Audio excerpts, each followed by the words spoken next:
Puji syukur kepada Tuhan. Dalam Efesus pasal 3 ayat 4-6, Paulus berbicara mengenai pengertiannya terhadap rahasia Kristus. Umat manusia di zaman dahulu tidak mengetahui rahasia yang dinyatakan Allah melalui Paulus, yang melibatkan orang Yahudi dan bukan Yahudi untuk menjadi satu manusia baru di dalam Kristus Yesus. Inilah Kristus yang korporat, yaitu gereja.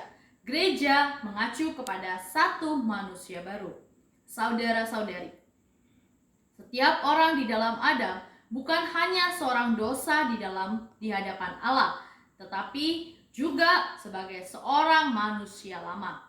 Namun, orang dosa yang sedemikian bila mendengarkan Injil dan percaya kepada Kristus dan diselamatkan, ia menjadi manusia baru bukan hanya secara individual, melainkan disatukan dengan semua orang Kristen lainnya untuk menjadi satu manusia baru yang korporat.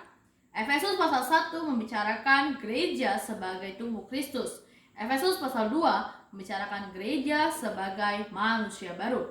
Efesus pasal 3 membicarakan rahasia Kristus. Efesus pasal 4 membicarakan cara untuk membangun tubuh Kristus. Efesus pasal 5 membicarakan tanggung jawab gereja. Efesus pasal 6 membicarakan peperangan gereja. Puji syukur pada Tuhan, puncak dari karya Allah adalah gereja, yaitu tubuh Kristus. Saudara-saudari, Allah menyelamatkan kita agar kita disatukan menjadi satu manusia baru yang korporat. Saudara-saudari,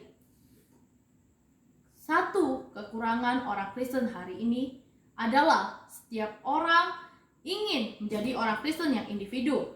Setiap orang ingin baik dan bergairah. Setiap orang ingin duduk dan mendengarkan khotbah-khotbah. Tetapi Allah tidak hanya menginginkan kita menjadi baik secara individual, melainkan lebih-lebih menginginkan kita menjadi satu bejana yang korporat untuk mengalahkan iblis dan menggenapkan rencananya. Saudara-saudari, dalam Kolose pasal 3 ayat 10-12, manusia baru terus-menerus diperbarui sampai kepada pengenalan yang penuh terhadap gambar penciptanya. Di dalam manusia baru tidak ada lagi orang Yunani atau orang Yahudi, orang bersunat atau orang tak bersunat, orang barbar atau orang skit, budak atau orang merdeka, tapi Kristus adalah semua dan di dalam segala sesuatu. Saudara-saudari, di dalam gereja, Kristus adalah semua dan di dalam segala sesuatu. Kita dapat mengatakan bahwa Kristus adalah gereja dan gereja adalah Kristus. Karena sesungguhnya susunan dari satu manusia baru itu ialah diri Kristus. Dalam Yohanes pasal 12, gereja dihasilkan oleh kematian dan kebangkitan Kristus. Melalui kematian dan kebangkitannya, Kristus membebaskan hayatnya dan menyalurkannya ke dalam kaum beriman.